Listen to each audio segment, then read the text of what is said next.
పశ్చిమాసియాలో యుద్ధం తీవ్ర రూపం దాల్చుతోంది. ఇరాన్ నుంచి ఇజ్రాయెల్ వైపు క్షిపణి దాడులు కొనసాగుతుండగా ప్రతిగా టెహ్రాన్ లక్ష్యంగా ఇజ్రాయెల్ దాడులకు సిద్ధమైంది. మరోవైపు ఈ ఉద్రిక్తతలను తగ్గించేందుకు దౌత్యపరమైన ప్రయత్నాలు ముమ్మరమయ్యాయి. పాకిస్తాన్, చైనా విదేశాంగ మంత్రులు నేడు బీజింగ్లో భేటీ కానున్నారు. క్షేత్రస్థాయిలో జరుగుతున్న తాజా పరిణామాలపై సాక్షి అందిస్తున్న పూర్తి వివరాలు ఇప్పుడు చూద్దాం. మధ్యప్రాచ్యంలో యుద్ధ మేఘాలు కమ్ముకున్నాయి. ఇరాన్ నుంచి దూసుకొస్తున్న క్షిపణులను తాము అడ్డుకుంటున్నట్లు ఇజ్రాయెల్ సైన్యం ప్రకటించింది.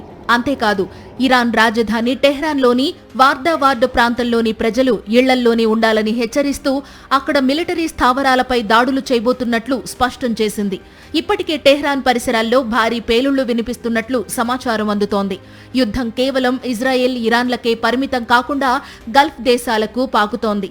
దుబాయ్ తీరంలో కువైట్ కు చెందిన భారీ ఆయిల్ ట్యాంకర్పై ఇరాన్ దాడి చేయడంతో అది అగ్ని ప్రమాదానికి గురైంది. అదృష్టవశాత్తు చమురు లీకేజీ జరగలేదు. అటు సౌదీ అరేబియా రాజధాని రియాద్ లక్ష్యంగా ఇరాన్ ప్రయోగించిన 8 క్షిపణులను సౌదీ దళాలు కూల్చివేశాయి.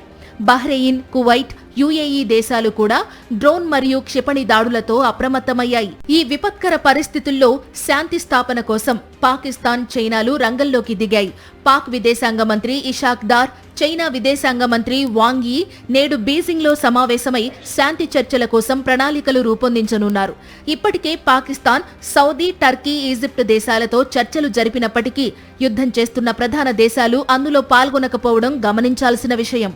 ఇదిలా ఉంటే దక్షిణ లెబనాన్లో ఇజ్రాయెల్ సైన్యం హిజ్బుల్లా లక్ష్యంగా దాడులు తీవ్రం చేస్తోంది. అక్కడ 4 ఇజ్రాయెల్ సైనికులు మరణించగా సరిహద్దు ప్రాంతాల ప్రజలను ఖాళీ చేయించాల్సిందిగా ఆదేశాలు జారీ అయ్యాయి. అటు దౌత్య ప్రయత్నాలు, ఇటు క్షిపణి దాడుల మధ్య పశ్చిమ ఆసియా భవిష్యత్తు ఎటువైపు వెళుతుందో అన్న ఆందోళన ప్రపంచ దేశాల్లో వ్యక్తమవుతోంది.